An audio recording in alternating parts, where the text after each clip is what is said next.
إن الحمد لله نحمده ونستعينه ونستغفره ونعوذ بالله من شرور أنفسنا ومن سيئات أعمالنا من يهدي الله فلا مضل له ومن يضلل فلا هادي له وأشهد أن لا إله إلا الله وحده لا شريك له وأشهد أن محمدا عبده ورسوله صلى الله عليه وعلى آله وصحبه وسلم تسليما كثيرا أما بعد.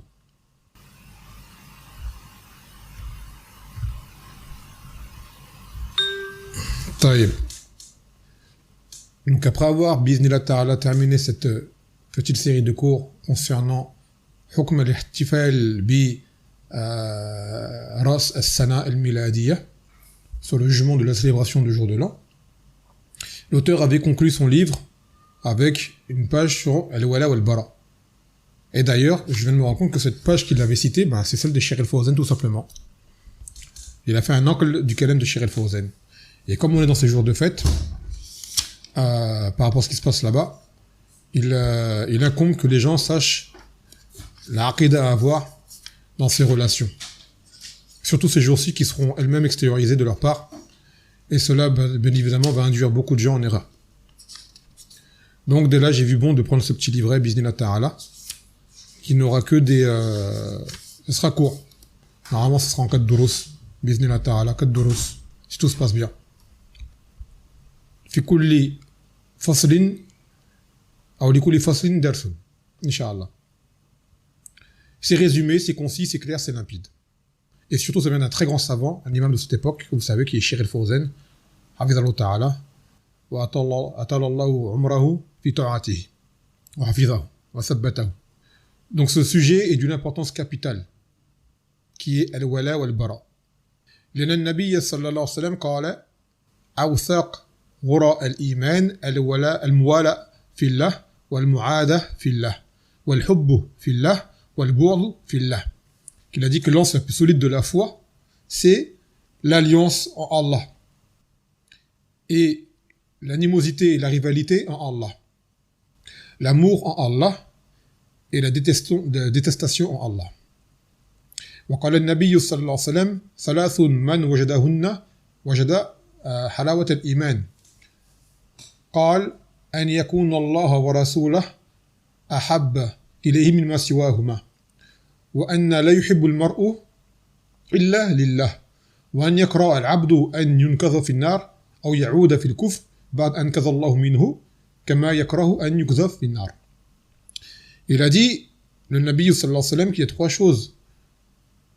choses, celui qui les aura goûtées, du moins qui les aura trouvées, aura trouvé la saveur de la foi. Première chose, c'est que Allah et son messager soient plus aimés auprès de lui que quiconque. Thani, que la personne n'aime quelqu'un et ne l'aime que pour Allah. Et troisième chose, que le abd détesterait être retourné en arrière, c'est-à-dire vers le kufr, après que Allah Azza wa Jalla en est sorti, tout comme il détesterait être jeté au feu. Et ces choses-là sont liées elles-mêmes au wala al-bara. Et quand le Nabi sallallahu alayhi wa sallam, la yu'minu ahadukum hatta akuna habba ilayhi min malihi wa waladihi wa nas ajma'in. Ou walidihi plutôt, wa waladihi wa nas ajma'in. Qu'il a dit le Nabi sallallahu alayhi wa sallam qu'aucun d'entre vous n'aura vraiment cru tant que je ne serai pas plus aimé auprès de lui que son père, son propre fils et tous les gens réunis. Et aimer le Nabi sallallahu alayhi wa sallam implique de détester des gens qui ne suivent pas et qui ne l'aiment pas et qui ne croient pas en lui. C'est la coule de source. Et qui plus est, le Nabi sallallahu alayhi wa sallam est envoyé par Allah Azza wa Jal. Donc ne pas aimer son prophète, son messager, on vient de ne pas aimer Allah subhanahu wa ta'ala. Donc comment est-ce qu'un musulman, un croyant, peut avoir une relation amicale ou affectueuse ou autre sentiment intense interne avec une personne qui mécroit en la raison pour laquelle il a été créé. قُلْ إِنَّ صَلَاتِي وَنُسُكِي وَمَحْيَايَ وَمَمَاتِي لِلَّهِ رَبِّ الْعَالَمِينَ. Dis que ma salat, que ma vie, ma mort et mes sacrifices sont pour Allah, Seigneur de l'univers. Et tu vas t'attacher avec quelqu'un qui ne croit pas en cela, alors que ta vie, elle est vouée à cela. Ta vie appartient à Allah Azza wa Jal. Wa ma khalaqtul jinna wal insa illa liya'budun. Je n'ai créé les djinns et les hommes que pour qu'ils m'adorent. Donc, de façon évidente, il ne peut pas y avoir de cohésion. Il ne peut pas avoir d'adhérence. Il ne peut pas avoir de relation. Mais cependant, trop peu de gens ont assimilé cela du fait que leur ignorance les domine. Et leurs sentiments les dominent. Leurs intérêts les dominent. Au-delà de leur foi. Malheureusement. Et cette porte-là, elle est très dangereuse. Car le wala al-bara peut t'emmener à sortir de l'islam. Quand il y a une défaillance dans ce domaine-là du wala du bara, cela peut te sortir de l'islam. Wali'adhu billah. Donc il nous revient de lire ce genre de rasail, de se rappeler pour ceux qui savent déjà, et d'apprendre, de s'initier pour ceux qui ne savent pas. Wa'akada. Donc, al-wala, à la base, c'est le masdar de waliya, qui a le sens de karuba, c'est-à-dire le fait de se rapprocher de quelque chose. Et là, le sens est al-qurb min al-muslimin, wa mawadatuhum, wa i'anuhum, ou i'anatuhum plutôt, wa munasaratuhum, ala a'da'ihim, wa sukna ma'ahum, qui revient à se rapprocher des musulmans, de s'allier aux musulmans, de soutenir les musulmans, de leur porter secours contre leurs ennemis et de vivre avec eux. Wa bara, c'est de bari'a, qui veut dire qata'a, qui veut dire couper. C'est-à-dire qata' as-silah ma'al kuffar. Fala yuhibbuhum wa la yunasiruhum wa la yuqimu fi diyarihim illa li darura. C'est-à-dire qu'il coupe les relations avec les kuffars. Il y a les relations, on va dire, qui sont liées au sentiment, bien évidemment. Sinon, sans quoi, vous savez qu'on peut avoir des commerces avec eux, entretenir des relations professionnelles, ce genre de choses. Là n'est pas le sujet. Donc, c'est-à-dire que tu ne dois pas les aimer. Tu ne dois pas les secourir. Et tu ne dois pas vivre en leur sein, sauf pour un besoin. Ça, c'est un konot masala. D'accord ? Donc, tout cela en fait partie. Et d'ailleurs, plus le wala al-bara est fort chez la personne, et plus sa motivation à quitter les pays de couvre le sera également. Donc si quelqu'un veut voir, il en est où dans le wala al-bara, qui regarde son désir de partir. Et qui regarde comment il se sent lorsqu'il est au sein des croyants. Et là, il verra, il en est où de son wala et de son bara. Cela, c'est un renouan, un intitulé. C'est un indice qui montre ce qu'il en est. À savoir que Shaitan est ton ennemi, il va tout faire pour te compliquer la tâche et t'en les dire, te mettre des wasawis. Ça ne veut pas dire que tu n'aimes pas les mu'minines, mais il va te montrer leurs défauts, il va te montrer leurs lacunes, leurs manquements, pour te faire partir. Et si tu ne t'en remets pas à Allah Azza wa Jal, et tu oublies le macre de ton ennemi là-dessus, tu vas te faire avoir, malheureusement, pour t'emmener à rentrer, et après à regretter, malheureusement. Donc regarde ton désir de quitter, de vivre avec tes frères, et cela sera pour toi comme une forme de signal pour te dire où est-ce que tu en es dans ce domaine-là. Donc l'auteur, il dit Bismillah ar-Rahman ar-Rahim, Alhamdulillah, wa salatu wa salam, ala nabiyina Muhammad, wa ala ahli wa sahbih, wa min ihtada bi hudah, wa ba'du. Fa innahu ba'd mahabbati Allahi wa rasulihi, tajibu mahabbat awliya Allahi, wa mu'adat a'da'ihi. Donc il a dit, après l'amour qu'on doit vouer à Allah et à son messager, il nous est obligatoire d'aimer ses alliés et d'être en animosité avec ses ennemis. Et les ennemis d'Allah, qui sont-ils ? Sont les kuffars. فَإِنَّ اللَّهَ عَدُوٌّ لِلْكَافِرِينَ, comme قال تعالى, que Allah est ennemi des kuffars. Et Allah ne les aime pas. Les awliya d'Allah, qui sont-ils ? On le répète souvent. Qui sont les rapprochés d'Allah Azza wa Jal ? أَلَا إِنَّ أَوْلِيَاءَ اللَّهِ لَا خَوْفٌ عَلَيْهِمْ الَّذِينَ آمَنُوا وَكَانُوا يَتَّقُونَ. N'est-ce pas que les alliés d'Allah, nulle peur sur eux, sont ceux qui ont cru et qui ont craint. Donc le wali d'Allah Azza wa Jal, c'est le mu'min qui croit en son Seigneur et qui le craint. Après, chacun avec son niveau de foi. Et ça, un wali.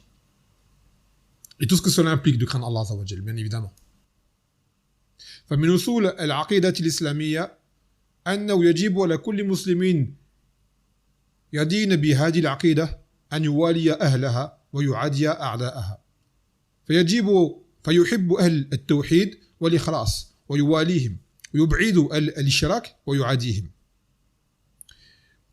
C'est partie des fondements de la croyance islamique qu'il est obligatoire pour chaque musulman, justement, qui lui-même a qui a adopté cette croyance-là, de s'allier aux gens de cette croyance et de s'opposer aux opposants de cette croyance.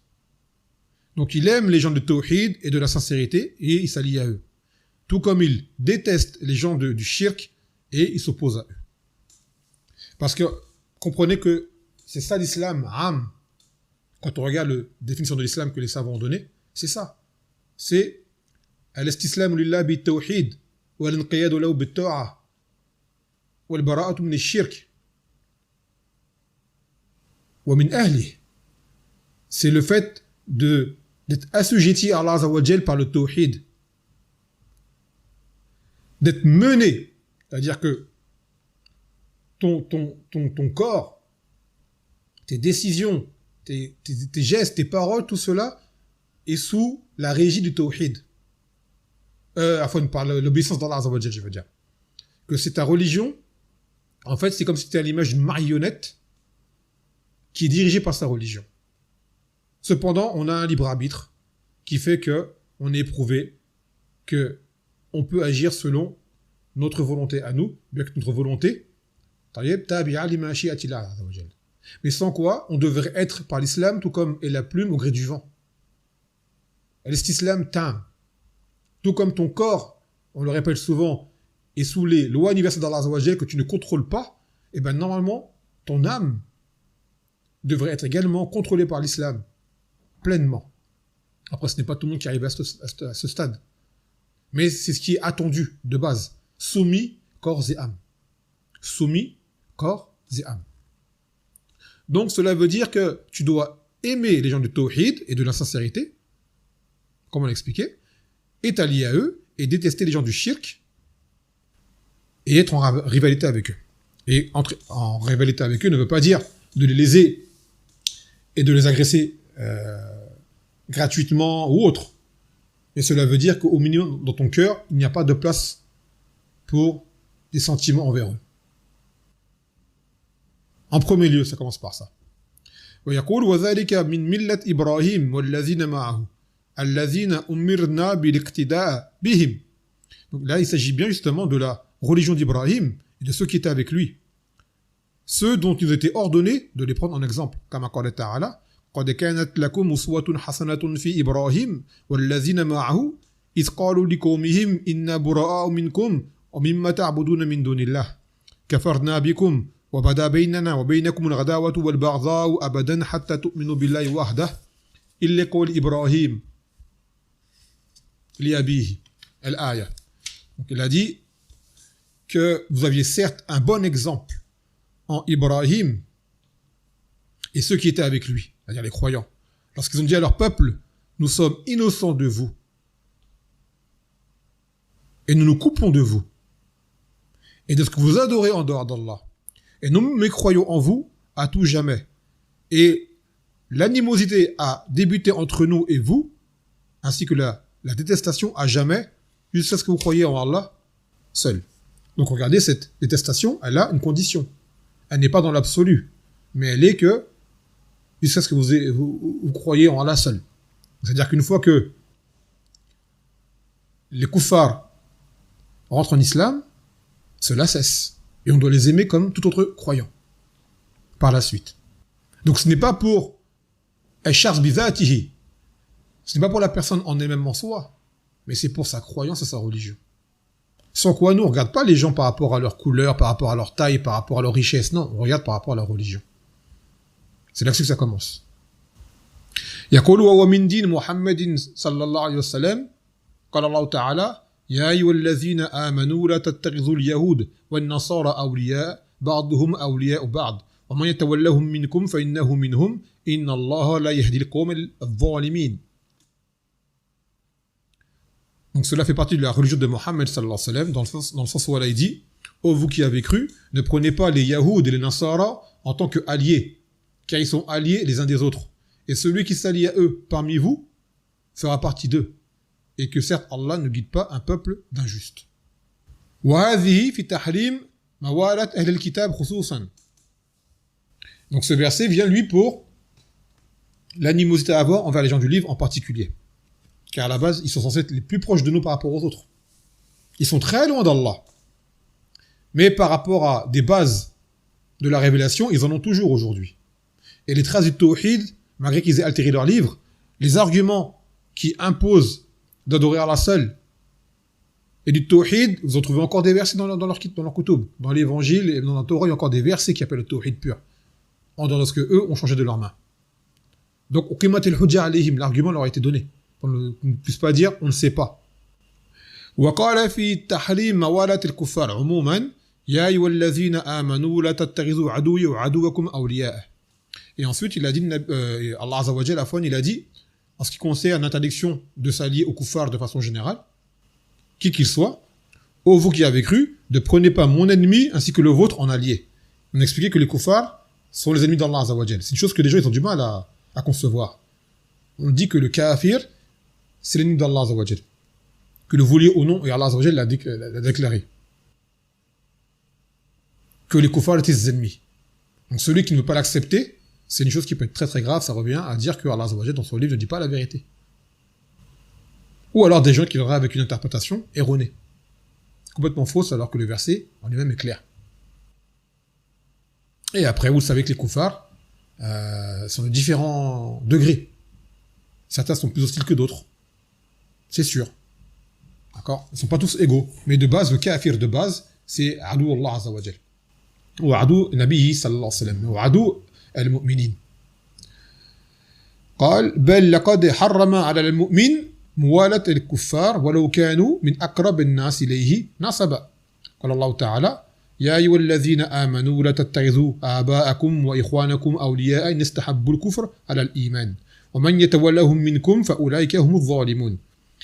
Et que Allah a même rendu interdit justement cette alliance avec les kuffars, combien même ils seraient les plus proches parents qu'ils soient.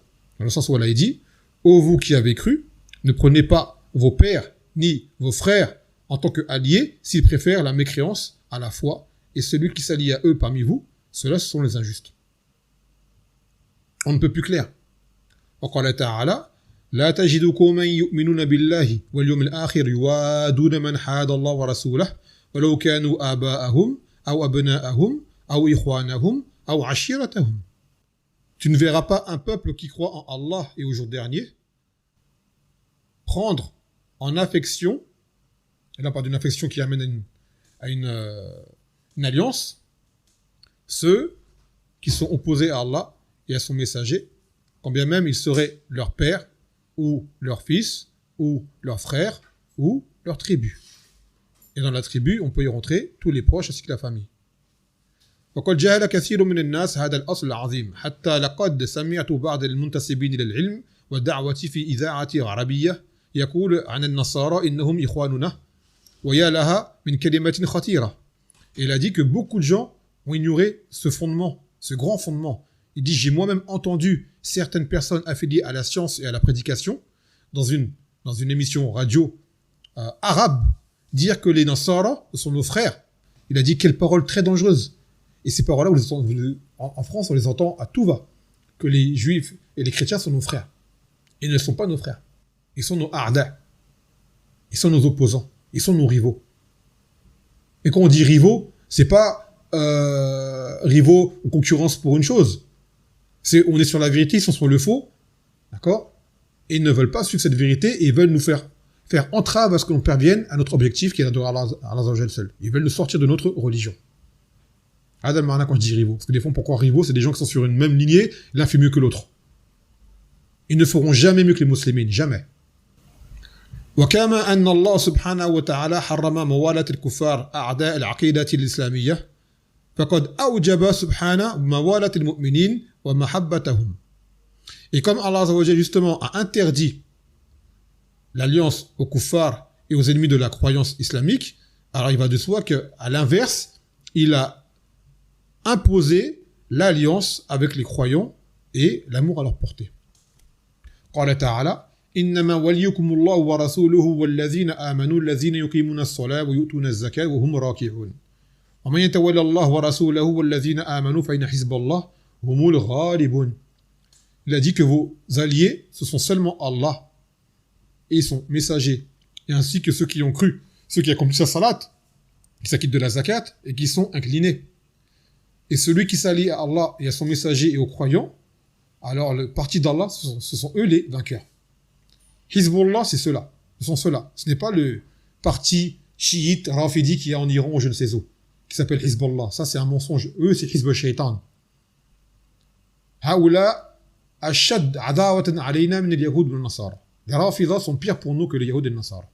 Car ce sont des munafiqoun et ils parlent le nom de l'islam. Et il s'appelle Hizbullah kadhiban wa zuran. Le vrai Hizb de Allah, c'est qui? Ce sont les croyants. Une croyance authentique sur la sunna. Et chacun en mesure de son istiqama. Et ce sont ceux-là qui vaincront. La victoire, c'est pour les vrais croyants. وقال تعالى محمد رسول الله والذين معه أشداء على الكفار رحماء بينهم. Que Mohammed est le message d'Allah et ceux qui sont avec lui sont durs envers les croyants et miséricordieux envers entre eux. Donc c'est ça les sifat des gens qui sont avec Mohammed. Ils sont durs envers les kuffars. Et quand on dit dur, c'est pas dire injuste et agressif. Non. Mais dur dans le sens que tu n'as pas le sentiment vraiment pour eux qui amène une alliance. Et tu ne vas pas te comporter avec eux comme tu vas te comporter avec un mu'min.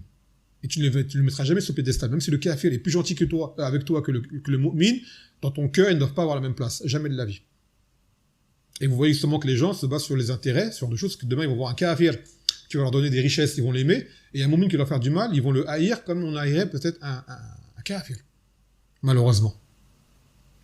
Donc Allah Ta'ala, innamal mu'minuna ikhwa, que seuls les croyants sont frères. Donc ce verset, il est clair, que les Nasara, les Yahoud ne sont pas nos frères, et encore moins les autres. Innamal mu'minuna ikhwa. La fraternité, elle n'est que selon la croyance, selon la foi. Donc ce sont les croyants qui sont les frères, les uns des autres.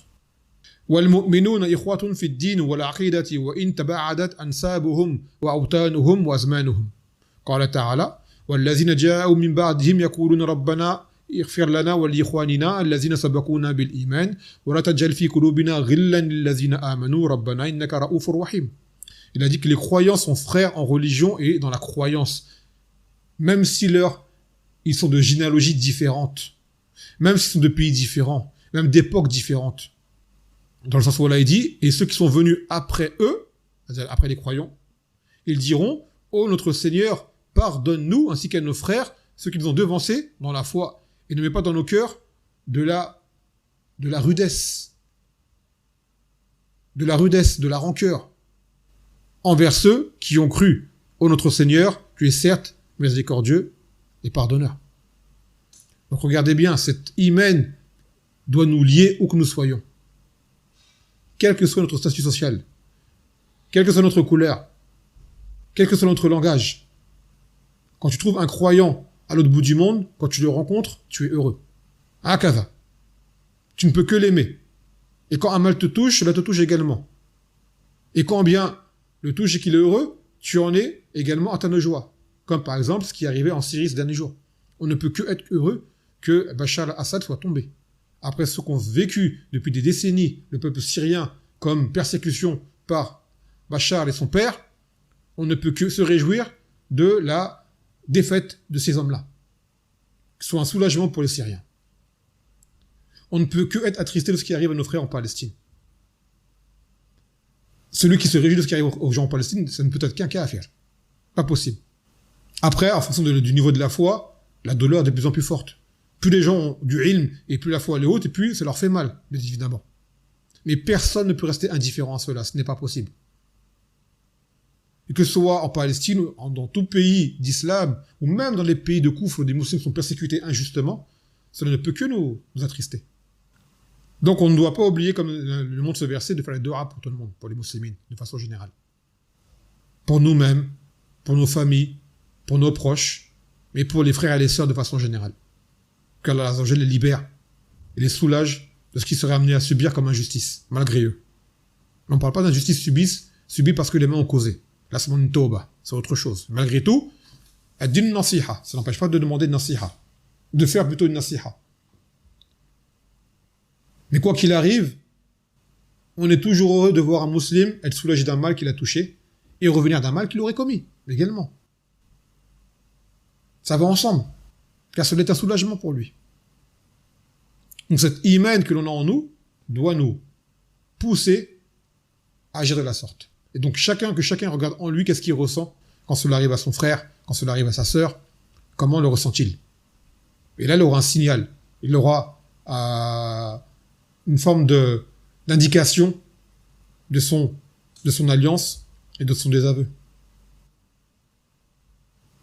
يقول فالمؤمنون من أول الخليفة إلى آخرها مهما تباعدت أوطانهم وامتدت أزمانهم إخوة متحابون يقتدي آخرهم بأولهم ويدعون بعضهم لبعض ويستغفر بعضهم لبعض وللولاء والبراء مظاهر تدل عليهما. Il a dit les croyants, que cela soit de l'époque du premier califat jusqu'au dernier d'entre eux, c'est-à-dire la fin des temps, avant la Sa'a, et voire même avant le premier califat, cela date depuis Adam alayhi salam. Même les communautés antérieures, parmi les gens du livre qui étaient des vrais croyants qui ont suivi leur prophète, sont nos frères.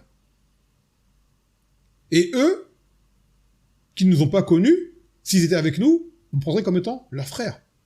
Les suiveurs de Moussa ne seraient pas avec les Yahoud aujourd'hui.